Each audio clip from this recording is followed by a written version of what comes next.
Halo, Assalamualaikum warahmatullahi wabarakatuh. Selamat datang kembali di channel Siwar TV. KPK dan drama politik yang gagal pengaruhi Pilkada 2020. Dua Menteri Jokowi ditangkap KPK, Menteri KP Edi Prabowo dan Mensos Juliari Batubara. Namun keduanya punya jalan cerita yang berbeda. Untuk kasus Edi Prabowo, KPK melakukan OTT. Edi bersama rombongan ditangkap di bandara. Istri Edi pun ikut ditangkap awalnya, lalu dilepas oleh KPK karena hanya berstatus sebagai saksi. Tidak ada yang aneh dari kejadian ini. Biasa, KPK memang sering melakukan OTT, dan ini menunjukkan bahwa KPK tidak lemah. Tidak seperti ketakutan atau tuduhan orang-orang yang sebelumnya menolak Undang-Undang KPK. Tapi untuk kasus Mensos Juliari Batubara, saya lihat agak janggal. Jadi ceritanya, KPK melakukan OTT terhadap pejabat atau staf Kementerian Sosial, Joko Santoso atau MJS, dan dua pihak swasta, diduga sebagai pemberi suap, Ardian IM atau AIM, dan Hari Sidabuke. Dari OTT tersebut ditemukan uang sekitar 14,5 miliar. Lalu, apa anehnya? Pernyataan KPK terlihat begitu bernafsu, tergesa-gesa dan tidak biasa. Penangkapan dan konpres yang digelar tengah malam tersebut langsung menetapkan Mensos sebagai tersangka. Biasanya, dalam menetapkan seseorang menjadi tersangka, KPK akan panggil dulu sebagai saksi, dimintai keterangan dan ditanya beberapa hal. Baru setelah dirasa cukup berkaitan, maka status tersangka bisa disematkan. Tapi kali ini tidak, status tersangka langsung disematkan tanpa pemanggilan. Saya paham ini OTT atau operasi tangkap tangan, tapi Mensos kan tidak ada di tempat. Tapi Mensos kan tidak ada di tempat. Tidak terjadi OTT. Bukan pula pihak yang lari dari lokasi penangkapan. Pernyataan KPK selanjutnya bagi saya menjadi yang paling menarik. KPK terus berusaha sampai detik-detik ini melakukan pencarian kepada para tersangka yang belum berada di KPK. Karenanya KPK memerintahkan kepada kita semua untuk segera kita lakukan pencarian terhadap para tersangka.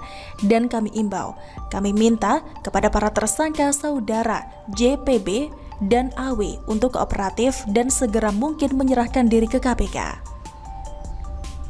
Kata Firly Bahuri, permintaan untuk menyerahkan diri ini seolah-olah Mensos lari atau kabur, sehingga harus dicari-cari.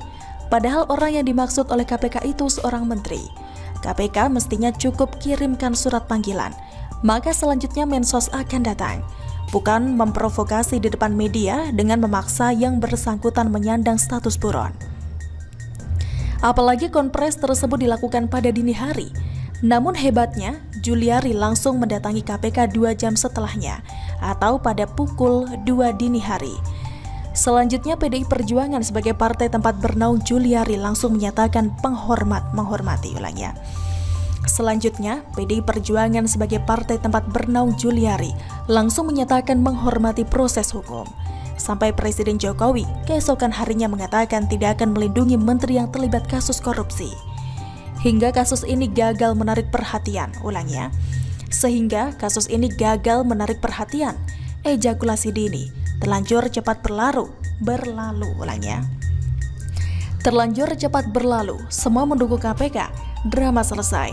Bayangkan kalau Juliari tidak kunjung mendatangi KPK, menunggu sampai pagi, atau menunggu surat panggilan resmi dari KPK, bisa jadi bulan-bulanan media. Kebayang bagaimana hebohnya media kita, mulai dari bertanya keberadaan Mensos, Mulai dari bertanya keberadaan Mensos, sampai pura-pura gak tahu Mensos ada di mana. Lalu memuat berita Mensos hilang, kabur, buron, dan seterusnya. Tapi karena Juliari langsung mendatangi KPK 2 jam setelahnya, meskipun dini hari dan waktunya orang-orang tidur, maka drama-drama dan berita bombastis di media gagal tercipta. Sehingga perbincangan di media sosial tetap lebih menarik melihat Maher Atwailibi nangis-nangis, atau Rizik yang sudah mendapat surat panggilan kedua dan terancam diseret paksa. Padahal kalau penangkapan terhadap Juliari ini bisa dimanfaatkan untuk menciptakan drama politik, mestinya akan punya pengaruh kuat terhadap hasil pilkada di beberapa daerah, terutama di Pilkada Solo yang melibatkan Gibran putra Jokowi. karena penangkapan dua menteri ini secara otomatis mencoreng nama baik Jokowi dan akan berdampak pada Gibran. Atau bisa juga berdampak pada Bobi Nasution di Medan. Apalagi dua menteri yang ditahan KPK adalah dari Gerindra dan PDIP, dua partai pengusung Bobi. Tapi dengan ketenangan dan kedewasaan politik, Gerindra dan PDIP menunjukkan kelasnya. Tidak mau berlarut dalam drama dan langsung menyelesaikan kasus ini dengan jawaban paripurna, menghormati proses hukum. Sehingga tidak ada perdebatan di masyarakat, tidak ada pergunjingan di media. Semua kembali pada tugas dan kerjaannya masing-masing. Suara Gibran dan Bobi kemungkinan besar tidak akan banyak berubah, tetapi unggul atas lawan-lawannya. Pada akhirnya, saya juga mendukung pemberantasan korupsi. Meskipun Mensos ini adalah menteri paling berpengaruh di masa pandemi, karena ragam bantuan benar-benar terasa hingga pelosok negeri. Tapi saya tak akan membelanya jika benar dia terlibat korupsi.